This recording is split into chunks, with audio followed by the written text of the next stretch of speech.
বর্তমানে আমাদের যে মাসটি চলতেছে তাকে বলা হয় অগ্রায়ণ মাস।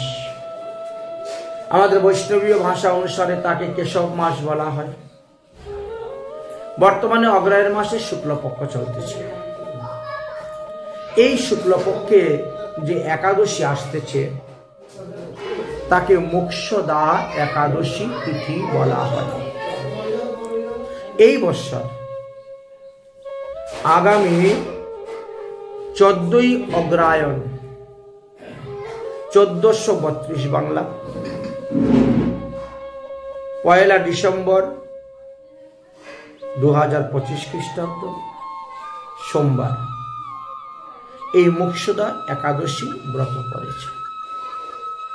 এই মোক্ষদা একাদশী ব্রতের দিবসে শ্রীমৎ ভগবত গীতার প্রাদুর্ভাব হয়েছে। এই জন্য ওই দিবসটিকে বলা হয় গীতা জয়ন্তী। একদিকে যেমন মোক্ষদা একাদশী ব্রত পালনীয়, অন্যদিকে গীতা জয়ন্তীও আমাদের পালনীয়। গীতা জয়ন্তী দিন উৎসবে সম্ভব হলে আপনি সম্পূর্ণ গীতাই পাঠ করবেন। গীতা 700 শ্লোক আপনি পালন। যদি না পারেন 1 অধ্যায় 2 অধ্যায় পড়ুন। তাও যদি না পারেন তো 1টা শ্লোক 2টা শ্লোক পড়ুন। তাও যদি না পারেন 1 চরণ 1 পাদ যদি পড়েন তথাপি না। কবে থেকে আসছেন এই গীতার জয়ন্তী? এটি কততম গীতা জয়ন্তী চলতেছে? বলে 5127তম। অর্থাৎ আজ হইতে 5127 বৎসর পূর্বে ভগবান শ্রীকৃষ্ণ অর্জুনকে নিমিত্ত করে আমাদেরকে এই গীতা শাস্ত্র দান করে গিয়েছিলেন। তাহলে এতদিন আগের কথা বলা হয়েছে। তো যারা একাদশী ব্রত পালন করবেন আগামী সোমবারে, তারা মঙ্গলবারে গিয়ে ব্রতের পালন করবেন। সূর্য উদয়ের পর সকাল 9:40 মধ্যে ব্রতের পালন করতে হবে। মঙ্গলবার থেকে খিচুড়ি ভোগের একটা বিধান দেওয়া আছে। ঠান্ডা পড়েছে, প্রতিদিন সকালে গরম গরম খিচুড়ি রান্না করে ভগবানের ভোগ নিবেদন করার কথা বলা আছে। ওই দিবসে আমার পরম গুরুদেব 78 শ্রীল কুঞ্জ বিহারী দাস বাবাজি মহারাজ নিত্যলীলায় প্রবিষ্ট হয়েছিলেন। তাই এই উপলক্ষে আমাদের রাধাকুণ্ডে ব্রজানন্দ ঘেরা অর্থাৎ গুরু মহারাজ দাদু মহারাজের যেটা ভজন কুটির, সেইখানে বৈষ্ণব সেবা ভান্ডারা আদি হয়ে থাকে। যাই হোক, আজ আমরা সেই মোক্ষদা একাদশীর মাহাত্ম্য সম্পর্কে আলোচনা করব, কিঞ্চিৎ আস্বাদন করব। এটি ভগবান শ্রীকৃষ্ণ এবং যুধিষ্ঠির সংবাদের মাধ্যমে জগতে প্রচার হয়েছে। কোন এক সময়ে মহারাজ যুধিষ্ঠির ভগবান শ্রীকৃষ্ণকে জিজ্ঞাসা করেছিলেন, হে বাসুদেব, আমি অগ্রায়ণ মাসে শুক্লপক্ষে যে একাদশী তার মহিমার কথা শুনতে চাই। তাহার নাম কি? এই ব্রত পালন করলে কি কি লাভ হয়, না করলে বা কি কি প্রত্যয় হয়, তৎসম্পর্কে আপনি আমাকে বিস্তারিত ভাবে বলুন। ভগবান শ্রীকৃষ্ণ বললেন, হে যুধিষ্ঠির মহারাজ, এই মোক্ষদা একাদশী ব্রত তো মানুষকে মোক্ষ দান করে, অর্থাৎ মুক্তি দান করে থাকে। মুক্তি আমাদের 5 প্রকার আছে, শাস্ত্রে বলেছেন। শালুত্য মুক্তি, সাযুজ্য মুক্তি, শাস্তি মুক্তি, সামীপ্য মুক্তি আদি কথা আলোচনা করে গিয়েছেন। তাই 5 প্রকার মুক্তির মধ্যে 1 প্রকার মুক্তি মানুষ অনায়াসে লাভ করতে পারে এই মোক্ষদা একাদশী ব্রতের দ্বারা। মানুষ দেহের দ্বারা, বাক্যের দ্বারা, মনের দ্বারা ত্রিবিধ পাপ করিয়া থাকে। একে বলা হয় বাচিক, মানসিক এবং কায়িক। এই যে ত্রিবিধ পাপ করে থাকেন, এই পাপ থেকে মুক্তি লাভের উপায় স্বরূপ হলো একাদশী ব্রত। তার মধ্যে মোক্ষদা একাদশীর আরো বিশেষ মাহাত্ম্য। এই মোক্ষদা একাদশী ব্রত যিনি করিবেন তিনাকে আর নরক যন্ত্রণা ভোগ করতে হবে না, নরকে যেতে হবে না। শ্রীমদ্ ভাগবত মহাপুরাণে কপিল দেব তিনার মা দেবহূতিকে বললেন, মা গো, আমাদের পৃথিবী হইতে 11,88,000 কিলোমিটার দূরে এই নরক নামে একটি স্থান আছে। সুখদেব গোস্বামী ও পরীক্ষিত মহারাজকে এই কথাই বলেছেন। অজামিলের চরিত্র কথা আলোচনা করতে গিয়ে বললেন যে হ্যাঁ, পৃথিবীর দক্ষিণ দিকে জলের পরিভাগে সঞ্জমিনী নামক একটি পুরী আছে, যেখানে সূর্যের পুত্র যম সমস্ত মৃত ব্যক্তির পাপ পুণ্য বিচার করে তাদেরকে নিয়ে তিনি রাজত্ব করেন, তাদের জীব আত্মাকে নিয়ে। দেহটাকে তো আপনি এখানে পুড়িয়ে ছাই করে দিলেন, কিন্তু সেই আত্মা একটা সূক্ষ্ম দেহের মধ্যে প্রবেশ করে সেখানে যায় এবং নরকান্তি যন্ত্রণা ভোগ করে থাকে। তাই ভগবান শ্রীকৃষ্ণ বললেন, হে যুধিষ্ঠির মহারাজ, এই একাদশী ব্রতের প্রসঙ্গ ক্রমানুসারে তোমাকে আলোচনা করে শ্রবণ করাবো। এই মোক্ষদা একাদশীর মাহাত্ম্য কথা এবং অলৌকিক কাহিনীর কথা আমি তোমার কাছে বিবৃত করিব, যাহা শ্রবণ করলে মানুষ সমস্ত পাপ হইতে মুক্ত হয়ে যায়। তাই তুমি সাবধান হয়ে এক মনে এক চিত্তে এই মোক্ষদা একাদশী ব্রতের মাহাত্ম্য কথা শ্রবণ করো, যাহার শ্রবণে সর্ব পাপের ক্ষয় হয়, যাহার শ্রবণে পিতৃগণ পর্যন্ত নরক হইতে মুক্ত হইয়া যান, যাহারা স্ব পিতৃপুরুষগণকে পাপ থেকে মুক্তি লাভ করতে চান, যাহারা পিতৃপুরুষদেরকে অদূরজনী থেকে মুক্তি লাভ করতে যান, তাদের কর্তব্য হলো একাদশী ব্রত আচরণ করা। এই মোক্ষদা একাদশী ব্রত আচরণের পুণ্য প্রভাবে তারা সমস্ত পিতৃপুরুষগণকে উদ্ধার করিতে পারবেন, মোক্ষ প্রদান করিতে পারবেন, ইহাতে বিন্দু মাত্র সন্দেহ নেই। তো আজকালকার লোক সবাই প্রমাণ চায়, প্রমাণ ছাড়া কেউ কোনো কিছু বিশ্বাস করতে চায় না। তাই ভগবান শ্রীকৃষ্ণচন্দ্র যুধিষ্ঠির মহারাজকে প্রমাণ স্বরূপ তুলে ধরে একটি গল্প তাকে শুনাইলেন। বললেন যে হে যুধিষ্ঠির মহারাজ, কোন এক সময়ে এই পৃথিবীতে মনোহর চম্পকনগর ছিল। সেই চম্পকনগরে বৈষ্ণব সদ্গুণ বিভূষিত বৈখানস নামে এক রাজা ছিলেন। তিনি প্রজাদেরকে পুত্রবৎ লালন পালন করিতেন।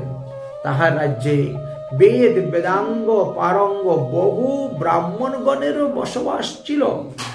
সেই রাজা একদিন রাত্রে মধ্যরাত্রে স্বপ্ন দেখছেন, তিনার পিতৃপুরুষগণ এসে তিনাকে স্বপ্নে আদেশ দিয়ে বলছেন, হে পুত্র, আমরা আমাদের কর্মফলে আমরা অদূরজনী প্রাপ্ত হইয়াছি, আমরা আমাদের কর্মের ফলে আমরা ঘোর নরকে পতিত হইয়াছি, সর্বদা যমের যাতনা আমরা ভোগ করিতেছি। অতএব এই পিতৃগণকে নরক ভোগ থেকে মুক্তি লাভের কোনো উপায় করো, মুক্তি লাভের কোনো উপায় করো। তাহার পিতা ঘোর নরকে পতিত আছেন, সর্বদা নরক পীড়া ভোগ করতেছেন। এই দৃষ্টি দর্শন করে রাজা বড় চিন্তায় পড়ে গেলেন। পিতৃগণকে নরক থেকে আমি কিভাবে উদ্ধার করব, বড় চিন্তার মধ্যে পড়ে গেলেন। এমন কি সাধন আছে, এমন কোন ভজন আছে যার দ্বারা আমি আমার পিতৃপুরুষগণকে নরক থেকে উদ্ধার করতে পারব। পরের দিন সকালে কুলগুরুর নিকটে গেলেন। কুলগুরুর নিকটে গিয়ে সমস্ত স্বপ্নের বৃত্তান্তের কথা বর্ণন করলেন। তারপরে ব্রাহ্মণ সমাজদেরকে আহ্বান করলেন, পণ্ডিত সমাজদেরকে আহ্বান করলেন। শুরু হলো এক বিশাল পণ্ডিত সভা। সেই সভাতে রাজা তার স্বপ্নের বৃত্তান্তের কথা নিবেদন করলেন। হে পণ্ডিতগণ, হে ব্রাহ্মণগণ, হে সজ্জনগণ, আমার পিতৃপুরুষগণ নরক কুণ্ডে পড়ে আছেন, তাহারা আমাকে লক্ষ্য করিয়া বারবার আমাকে আহ্বান করে নাম ধরে ডেকে বলতেছেন, হে পুত্র, হে পুত্র, একমাত্র তুমি পারবে আমাদেরকে নরককুণ্ড থেকে উদ্ধার করতে। তাদের এতাদৃশ্য অবস্থা দর্শন করে আমার অন্তর খুবই শোকাকুল, দুঃখিত। আমার মতন শক্তিশালী পুত্র বর্তমান থাকিতে আমার পিতৃপুরুষগণ, পিতৃকুল, মাতৃকুল, শ্বশুরকুল, তারা নরক যন্ত্রণা ভোগ করবে, এত হয় না। আমি যদি পিতৃকুল, মাতৃকুল, শ্বশুরকুলকে উদ্ধার করতে না পারি, তাহলে আমার ঘোর অপরাধ পাপ হইবে। অতএব আপনারা কৃপা করে বলুন, শাস্ত্রে যদি কোনো সুসিদ্ধান্ত থাকে বলুন। যাগ, যজ্ঞ, ব্রত, তপস্যা যাহা করলে আমার পিতৃকুল, মাতৃকুল, শ্বশুরকুল উদ্ধার হইবে, আমি তাহাই করিতে রাজি। আপনারা সর্বশাস্ত্র মন্থন করে আমাকে একটা সুসিদ্ধান্ত দিন। ব্রাহ্মণগণ কহিলেন, হে রাজন, আপনার প্রশ্নের উত্তর দেওয়ার মতো শক্তি আমাদের নাই, তবে একটা উপদেশ দিতে পারি। আপনার রাজ্যের নিকটবর্তী একটি পর্বত আছে, ওই পর্বতের উপরে একজন মুনি বাস করেন, যাকে পর্বত মুনি নামেই পরিচিত। সবাই তিনাকে পর্বত মুনি বলে থাকে। শুনেছি পর্বত মুনি ত্রিকালদর্শী, তিনি ভূত ভবিষ্যৎ বর্তমান বলে দিতে পারেন, তিনি সাধন ভজনের দ্বারা। অতএব আপনি কৃপা করে তাহার নিকটে যান এবং আপনার পিতৃকুল, মাতৃকুল, শ্বশুরকুলের উদ্ধার সম্পর্কে তিনাকে জিজ্ঞাসা করুন। নিশ্চয়ই তিনি কোনো না কোনো একটা রাস্তা আপনাকে বলে দিবেন, আপনিও সেই অনুসারে কাজ করতে পারবেন। অতঃপর রাজা বৈখানস তিনি পর্বতমুনির আশ্রমে গেলেন। পর্বতমুনির চরণে পরে দণ্ডবতে প্রণাম করলেন। মুনির চরণে নিবেদন করলেন, হে মুনিবর, গতকাল রজনীতে আমি একটি দুঃস্বপ্ন দেখিয়াছি। আমার পিতৃগণ নরককুণ্ডে পড়ে আছেন, যমের দূতগণ তাদেরকে প্রহার করিতেছে। তাহারা দুই হাত প্রসারণ করে কেঁদে কেঁদে আমাকে ডেকে ডেকে বলছে, হে পুত্র, তুমি হলে আমাদের আত্মজ, তুমি হলে আমাদের অনুজ, তুমি হলে আমাদের বংশধর, তুমি এখন রাজগদ্দিতে বসেছ, রাজা হয়েছ। আমরা রাজ্য রক্ষার জন্য, দেশ রক্ষার জন্য, প্রজা রক্ষার জন্য বহুবিধ পাপ করিয়াছিলাম। সেই পাপের ফলে এখন আমরা নরককুণ্ডে পরে হাবুডুবু খাচ্ছি। অতএব হে পুত্র, তুমি পারবে একমাত্র আমাদেরকে নরককুণ্ড থেকে উদ্ধার করিতে। হে মুনিবর, এই হলো আমার স্বপ্ন বৃত্তান্তের কথা। আপনি কৃপা করিয়া বলুন, যদি কোনো জপ থাকে, তপ থাকে, ব্রত থাকে অথবা যজ্ঞ থাকে, আমি তাহা করব। আমার পিতৃকুল, মাতৃকুল, শ্বশুরকুলকে আমি উদ্ধার করতে চাই। রাজা বৈখানসের বাক্য শ্রবণ করিয়া পর্বতমুনি বসিলেন ধ্যানে। বেশ কিছুক্ষণ ধ্যান করলেন। কিছুক্ষণ ধ্যান করার পরে বললেন, হে মহারাজ, পাওয়া গিয়েছে সিদ্ধান্ত। আগামী অগ্রায়ের মাসের শুক্লপক্ষে যে মোক্ষদা একাদশী আসিতেছে, তাহাতে আপনি সপরিবার নিয়ে ব্রত উপবাস করুন। প্রতি জামে জামে শ্রীহরির পূজা করুন। ভগবানের চরণে 108টা তুলসী পাতা অর্পণ করুন। সমস্ত দিন ভগবানের লীলা কথা কীর্তন করুন, গান করুন। হরি কথা স্মরণ, হরি কথা কীর্তন, হরি গুণগান কীর্তন। ভগবানের রূপমাধুরী, লীলা মাধুরী, বেণু মাধুরী, গুণ মাধুরী আস্বাদন করুন। রাত্রি জাগরণ করিবেন। পরের দিন সকালে পারণের সময়ে আগে ব্রাহ্মণ বৈষ্ণবদেরকে ভোজন করাইবেন, তারপরে আপনি স্বয়ং ভোজন করবেন। আর তারপরে তিল, তুলসী, হরিতকি, গঙ্গার জল হাতে নিবেন, আর হাতে নিয়ে সংকল্প মন্ত্র পাঠ করিবেন। সংকল্প মন্ত্র পাঠ করে বলবেন, আমি যে গতকালকে একাদশী ব্রত করেছি, সেই একাদশী ব্রতের সমস্ত পুণ্য ফল আমি আমার পিতৃকুল, মাতৃকুল, শ্বশুরকুলে যারা যারা মারা গিয়েছে, যারা নরকে আছেন, তাদের নরক থেকে উদ্ধারের জন্য দান করে দিলাম পুণ্য ফল। তাহলে ওই একটা মোক্ষদা একাদশী ব্রতের কারণে তোমার পিতৃকুল, মাতৃকুল, শ্বশুরকুল যারা নরকে পড়ে আছেন সবাই উদ্ধার হয়ে যাবে। তবে এতে কিন্তু তোমার পুণ্য কমবে না। তুমি যে একাদশী ব্রত করে পুণ্যটা দান করে দিয়েছো, তার মানে যে তোমার পুণ্য কমে যাবে তা নয়, তোমার পুণ্যটা কিন্তু ঠিকই থাকবে, অথচ তারাও উদ্ধার হয়ে যাবে। এটাই মোক্ষদা একাদশী ব্রতের মহিমা, মাহাত্ম্য। রাজা তখন পর্বতমুনির চরণে দণ্ডবত প্রণাম করলেন, তিনার কাছ থেকে বিদায় নিয়ে নিজ গৃহে প্রত্যাগমন করলেন এবং অপেক্ষা করতে থাকলেন যে অগ্রহায়ণ মাসের শুক্লপক্ষের যখন একাদশী আসবে তখনই আমি একাদশী ব্রত করব। একাদশী ব্রত করতে গেলে দশমী দিন আগে সংযম থাকিতে হয়। দশমী দিন সংযম, এক বেলা মাত্র অভিসান্ন গ্রহণ করিতে হইবে। রাত্রিবেলা একটু ফল বা দুগ্ধ আহার করবেন, আর দুপুর বেলা আতপ চাউল দিয়ে অভিসান্ন রান্না করে গ্রহণ করবেন। এমন দ্রব্য গ্রহণ করবেন যা 4-5 ঘন্টার মধ্যেই পেটের থেকে চলে যায়, পচে যায়। গুরুপাক দ্রব্য খাওয়া নিষিদ্ধ দশমী দিবসে। দশমী দিবসেও বললেন কিছু নিয়ম পালন করতে হয়।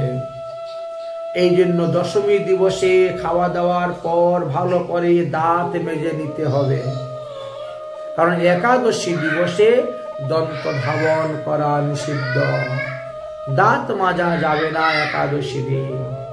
এই জন্য দশমী দিনে রাত্রেই ভালো করে দাঁত মেজে ঘষে শুইবে।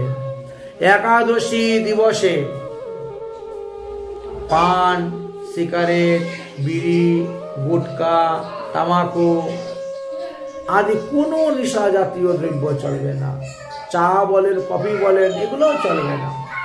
ধান থেকে উৎপন্ন যত প্রকার দ্রব্য, গম থেকে উৎপন্ন যত প্রকার দ্রব্য, যব থেকে উৎপন্ন যত প্রকার দ্রব্য, পঞ্চ রবি শস্যের অন্তর্ভুক্ত যত প্রকার দ্রব্য, এই সমস্ত দ্রব্যই তুমি বর্জন করিবে।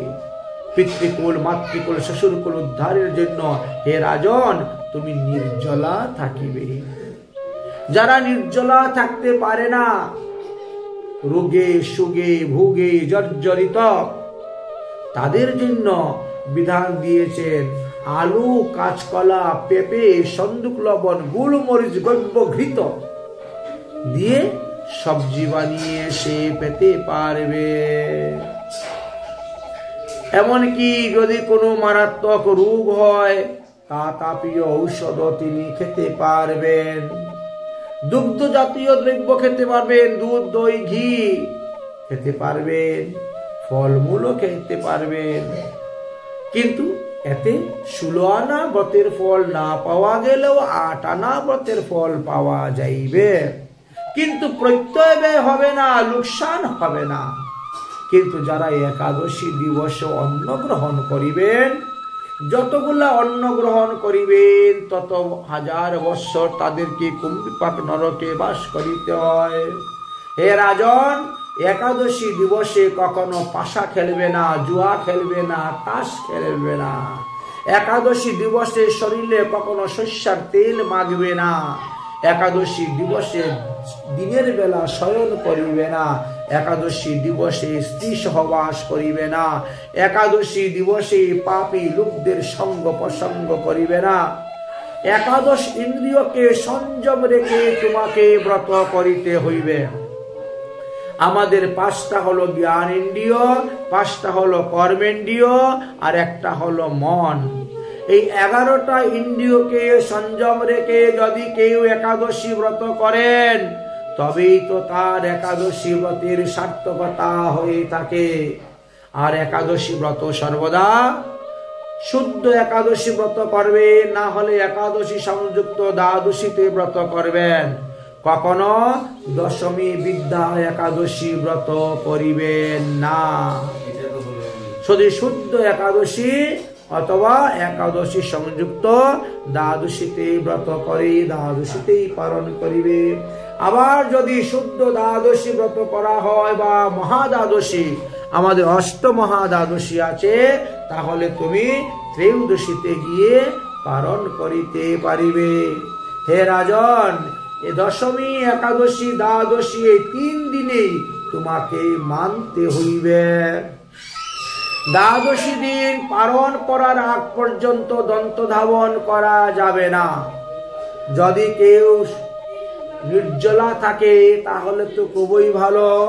আর যদি কেউ সজালা থাকে, অর্থাৎ ফল মূল জল শরবত দুধ দই ঘি খেয়ে থাকেন, তথাপিও তাকে রাত্রে 12টার পর হইতে এবং সূর্য উদয়ের আগ পর্যন্ত তিনি 1 ফোঁটা জল গ্রহণ করিবেন না। ভগবান বিষ্ণুর চরণামৃত গ্রহণ করিবেন না।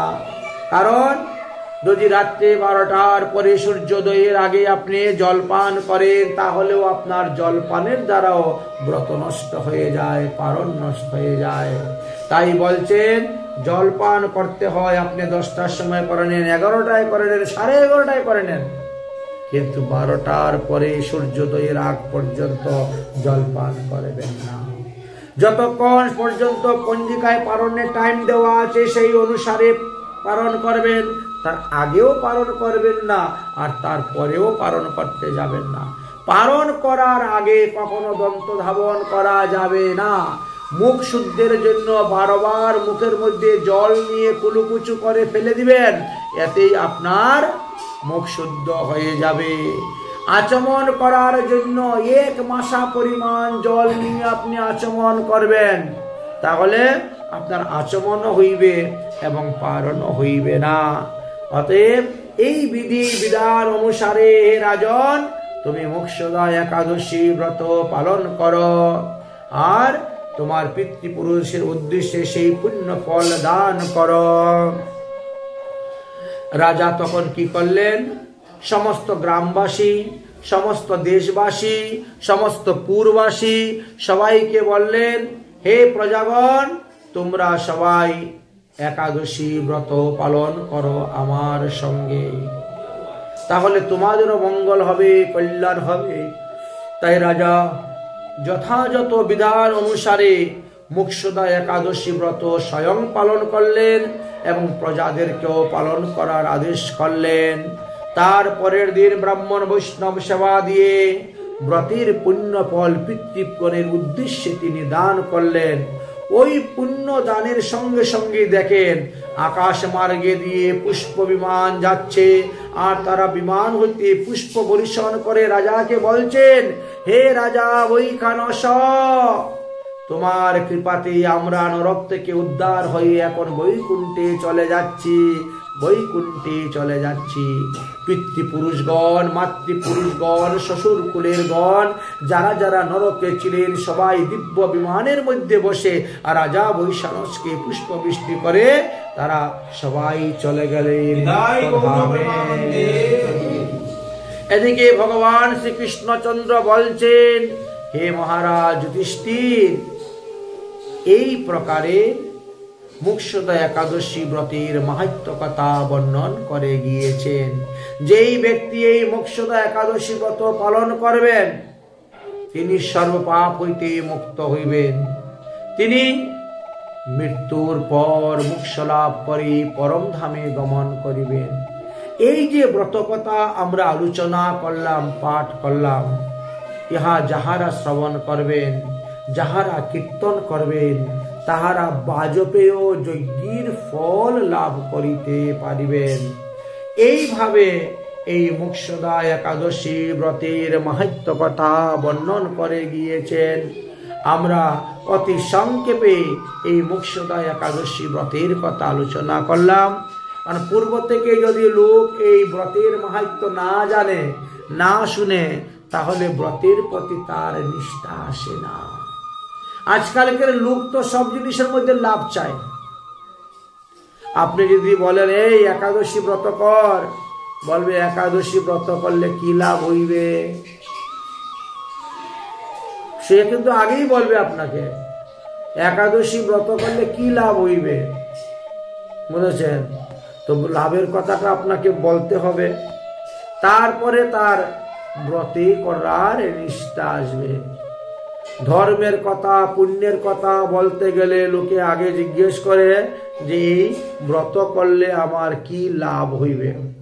কিন্তু যদি জিজ্ঞেস করো ভাই তুমি যে বিড়ি খাও, সিগারেট খাও, মদ খাও, গাঁজা খাও, এতে তোমার কি লাভ হয়,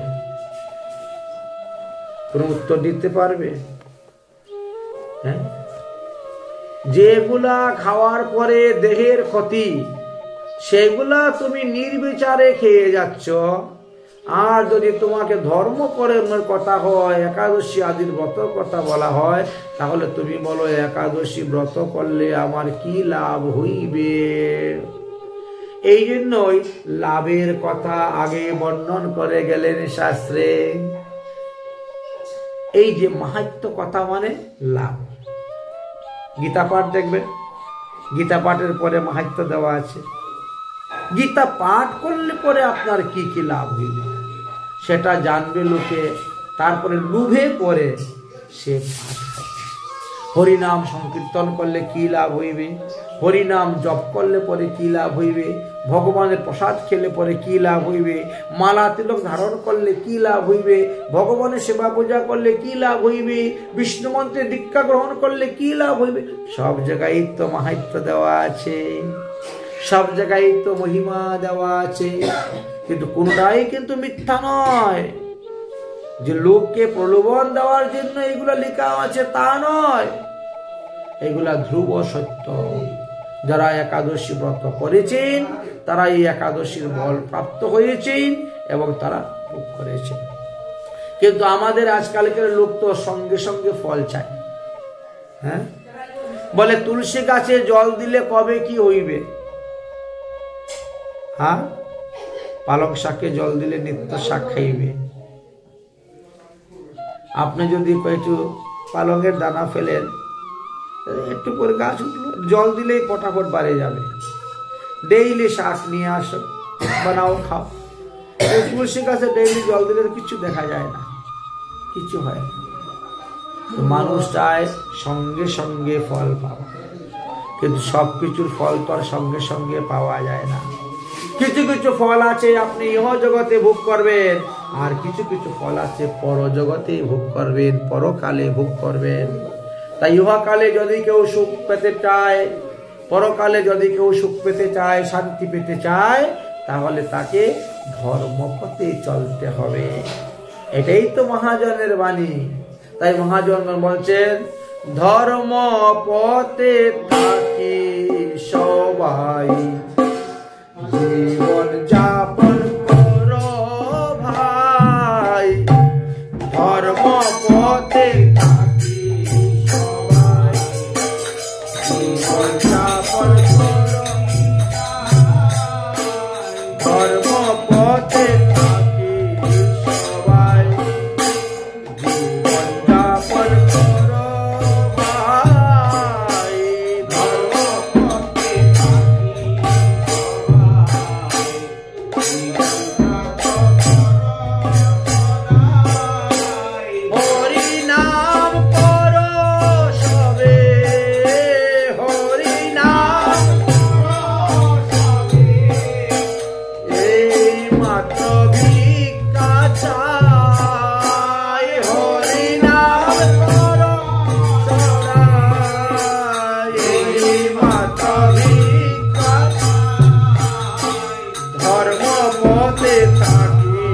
সবাই জীবন যাপন করো ভাই, ধর্ম পথে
एकादशीर महत्व कथा की